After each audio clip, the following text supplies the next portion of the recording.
Okay, third grade. The next thing that's in your Veterans Day packet that I gave you yesterday is this article called The Story Behind the Wall.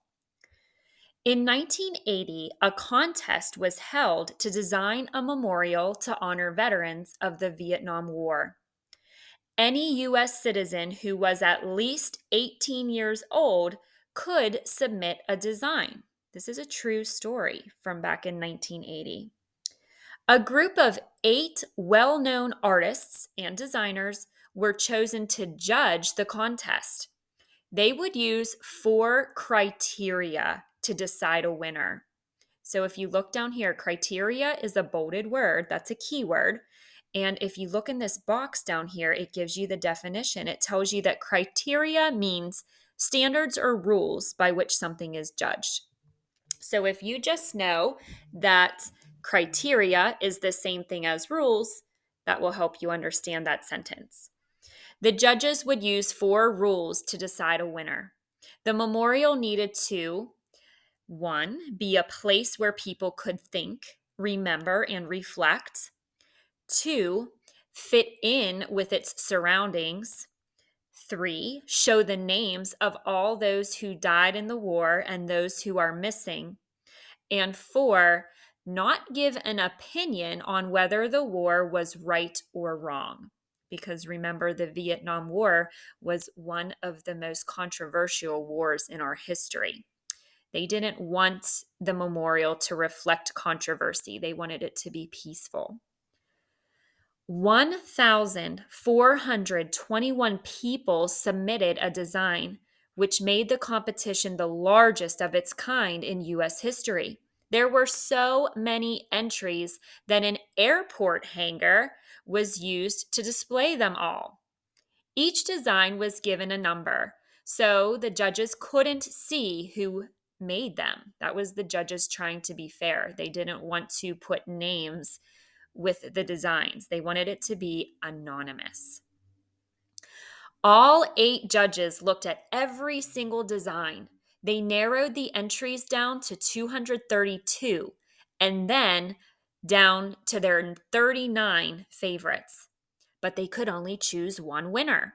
The judges finally chose design number 1026 as the winning design. So, whose design was it? And you can look before we find out who the winner was. This nice photograph up here has a caption that says, more than 58,000 names are inscribed on the wall of the Vietnam Veterans Memorial.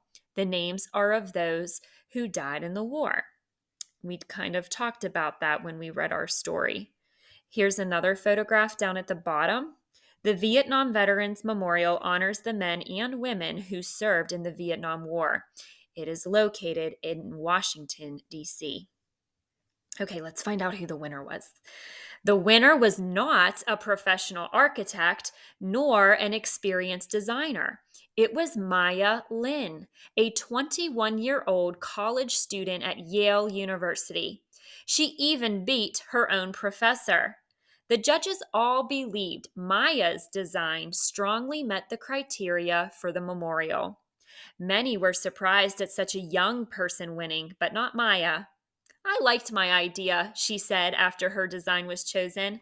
That's why I entered the contest. And there's a photograph of Maya Lin. It says she was born in 1959 in the state of Ohio. Both of her parents are from China.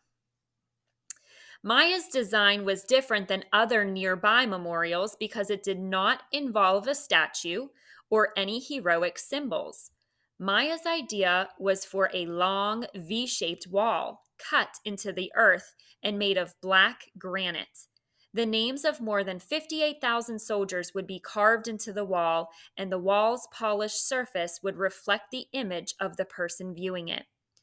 One side of the wall would point towards the Washington Monument, and the other side would point towards the Lincoln Memorial.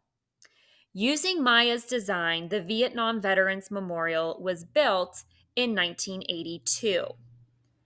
Many praised the wall. They liked it. One person called it a distinguished and fitting mark of respect.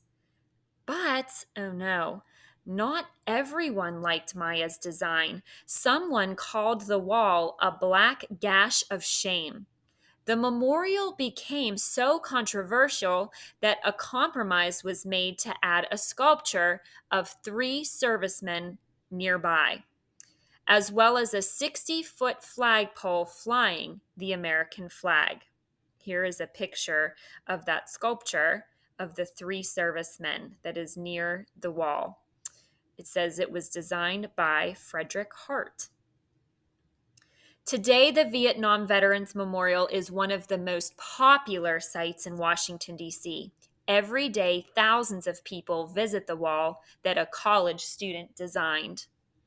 And here again here's the huge flagpole. I forget how tall. I have to look back in my text, 60 feet tall. And the 3 servicemen sculpture here. And then the wall is back here in the background. And it does look like there are a ton of visitors looking at it. Okay. Well, 3rd grade, that's the article. And now we're going to do one more creative thing along with the article.